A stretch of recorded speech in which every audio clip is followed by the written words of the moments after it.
अस्सलाम वालेकुम, मैं हुमारी अली, आप देख रहे हैं मेरा चैनल। तरमीम पे तरमीम, आर्मी चीफ अब चीफ ऑफ डिफेंस फोर्सेस भी होंगे। ओहदे की मुद्दत 5 साल के लिए मुकर्रर कर दी गई। कौमी असम्बली में आर्मी एक्ट तरमीमी बिल भी मंजूर हो चुका है।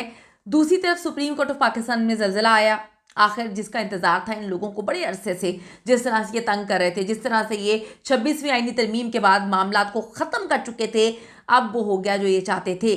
मंसूर अली शाह साहब और अतर मिनुल्लाह जो हैं, उन्होंने निज़ाम को मानने से इनकार कर दिया और इस्तीफ़ा दे दिया। ये इस्तीफ़ा ये लोग बहुत पहले तवक्को कर रहे थे, लेकिन फिर भी इन लोगों ने लड़ने की कोशिश की और आज बिल आखिर जो है निज़ाम ने इनको मात दे दी, सब ने मिलकर इनको मात दे दी और आज ये अपना इस्तीफ़ा दे देते हैं। अफरीदी ने जी इनको तिगनी का नाच नचाया हुआ है। खान की रिहाई तक तहरीक चलाने का ऐलान कर दिया गया। आज की वीडियो में इस पर बात करते हैं।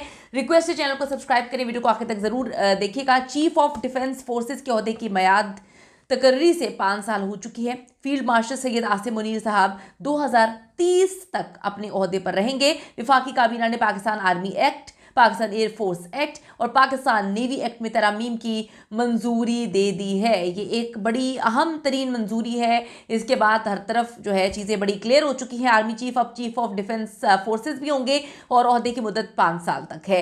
तो आप देखें कि मुजव्वज़ा आर्मी एक्ट के मुताबिक आर्मी चीफ का बतौर चीफ ऑफ डिफेंस फोर्सेस नया नोटिफिकेशन जारी किया जाएगा। नए नोटिफिकेशन के बाद आर्मी चीफ की मुद्दत दोबारा से जो है वो शुरू होगी। मुजव्वज़ा आर्मी एक्ट में कहा गया कि आर्मी चीफ ऑफ डिफेंस पाक फौज के तमाम शोबों की रीस्ट्रक्चरिंग और इंजमाम करेंगे। वजीर आजम आर्मी चीफ ऑफ डिफेंस की सिफारिश पर कमांडर नेशनल स्ट्रैटेजिक जो है कमांड तैनात करेंगे। तो अब ये चीज़ें भी हो गई हैं। दूसरी तरफ हम बात कर लेते हैं कि सुप्रीम कोर्ट ऑफ पाकिस्तान में जो है जल्जला आया है। सुप्रीम कोर्ट ऑफ पाकिस्तान में जल्जला तो बहुत पहले आ चुका था, जब 26वीं आईनी तरमीम हुई थी। 26वीं आईनी तरमीम के बाद बहुत सारी चीज़ें क्लियर हो चुकी थी और फिर भी लग रहा था कि शायद कहीं से जो है जितना ये कंट्रोल करने की कोशिश कर रहे थे अदालतों को, मामला ठीक होंगे, लेकिन 27वीं आईनी तरमीम ने हर चीज़ को क्लियर कर दिया। सुप्रीम कोर्ट के जज जस्टिस मंसूर अली शाह और जस्टिस अतर मिनुल्लाह ने जो है बिल आखिर इस्तीफ़ा दे दिया। इस इस्तीफ़े का इंतजार ये 26वीं आईनी तरमीम के बाद कर रहे थे, क्योंकि ये बर्दाश्त नहीं कर पा रहे थे कि जो है ये हक और सच पर बात करें। तो अब वो हो गया जो ये चाहते थे। इनकी ख्वाहिशात जो है वो पूरी हो चुकी हैं। सुप्रीम कोर्ट के जज जस्टिस मंसूर अली शाह ने अपने ओहदे से इस्तीफा दे दिया है। उनके अलावा सुप्रीम कोर्ट के जज जस्टिस अतर मिनुल्लाह भी मुसाफी हो चुके हैं। ज़राए के मुताबिक दोनों जज साहिबान ने सुप्रीम कोर्ट में अपने चैम्बर्स खाली कर दिए हैं। आज आखिरी मुलाकात कर रहे थे ये सबके साथ। सुप्रीम कोर्ट के सीनियर जज जो हैं 13 सफ़ात में मुश्तमिल अपनी इस्तीफ़ा सदर ममलिकत को भिजवा दिया है। जस्टिस मंसूर अली शाह साहब ने मंसूर अली शाह ने 27वीं आईनी तरमीम पर तहफ़्फ़ुज़ात का इजहार किया था और इस सिलसिले में चीफ जस्टिस ऑफ पाकिस्तान जो है जस्टिस यहया आफरीदी को 2 खतूत भी लिखे थे। अपने इस्तीफे में जस्टिस मंसूर अली शाह ने लिखा कि मैंने इदारे की इज्जत, ईमानदारी और दयानत के साथ खिदमात सरअंजाम दी हैं। सुप्रीम कोर्ट के सीनियर तरीन जज की हैसियत से मैं अपना इस्तीफा पेश करता हूँ। जस्टिस मंसूर अली शाह का कहना है कि 27वीं आईनी तरमीम जो है आईने पाकिस्तान पर संगीन तरीन हमला है। 27वीं आईनी तरमीम ने सुप्रीम कोर्ट ऑफ पाकिस्तान को टुकड़े टुकड़े कर दिया है। 27वीं आईनी तरमीम ने अदलिया को हुकूमत के मातहत बना दिया है। 27वीं आईनी तरमीम ने हमारी आईनी जमहूरियत की रूह पर कारी ज़रब लगाई है। जस्टिस मंसूर अली शाह ने कहा कि 27वीं आईनी तरमीम के जरिए सुप्रीम कोर्ट पे कारी ज़रब लगाई गई तरमीम से इंसाफ आम आदमी से मुकम्मल तौर पे दूर हो चुका है। कमज़ोर ताकत के सामने बेबस जिस अदालत ने आईनी किरदार ही ले लिया, इसमें रहकर हलफ की पासदारी मुमकिन नहीं है।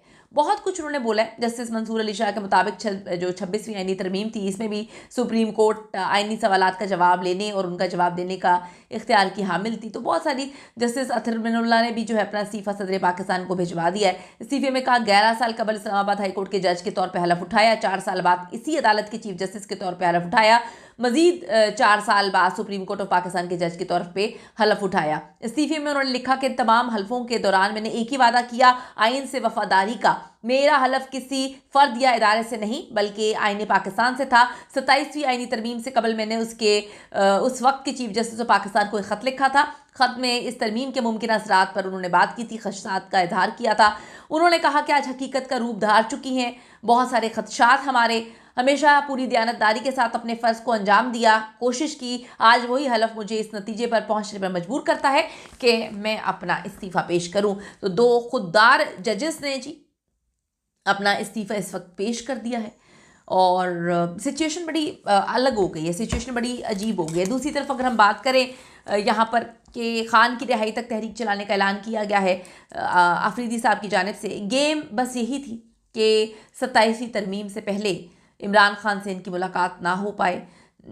जिस तरह से अभी तक 6 बार कोशिश की कि आफरीदी जो है वो मुलाकात कर पाए, एक सूबे का सीएम, उसको मुलाकात नहीं करने दी जा रही। छठी बार जो है आज अडयाला के बाहर से उनको रुखसत किया गया। और जो चीज़ें भी समझ आ रही हैं, जो एनालिसिस जो है तज्जियाकार बता रहे हैं, बोल रहे हैं, वो यही है कि ये 27वीं आईनी तरमीम की गेम थी कि किसी भी तरीके से इमरान खान को जो है इन लोगों से मुलाकात ना करने दी जाए। तो आज भी छठी बार आफरीदी को अडयाला जाने से रोक दिया गया। खान की बहन नौरीन खान साहिबा ने कहा है कि वो जल्द इमरान खान की यानी कि सुहेल आफरीदी जो है वो जल्द इमरान खान की रिहाई के लिए जो है तहरीक शुरू करेंगे। और ख़ान की बहनें कहती हैं कि हम हर तरह से उनके साथ खड़े हैं, उनके साथ हैं। छठी बार आज सुहेल अफरीदी को जो है इमरान खान से मुलाकात नहीं करने दी। ये लोग तमाशा लगा रहे हैं और तमाशे के पीछे सिर्फ और सिर्फ एक ही गेम है कि सारी चीज़ें, हर चीज़ मंजूर हो जाए। 26वीं आईनी तरमीम के टाइम भी ये ड्रामा हुआ था, 27वीं आईनी तरमीम के टाइम भी यही ड्रामा था। तो अब सारी चीज़ें हो चुकी हैं, दस्तखत हो चुके हैं, मंजूर हो चुका है, तो अभी जल्द मुलाकात करवा देंगे अफरीदी की इमरान खान के साथ। आपकी क्या राय है इस हवाले से? अपनी कीमती राय ज़रूर दीजिएगा। लेकिन मैं आपको सिर्फ एंड में ये बोलूँगी कि सुहेल आफरीदी अब चुप नहीं रहने वाला। वो कहता है मैं जो कर सकता हूँ वो मैं करूँगा, इमरान खान की रिहाई तक मैं तहरीक चलाता रहूँगा और इस तहरीक को चलाना मेरा हक है। कीमती राय दीजिएगा। See you in the next video.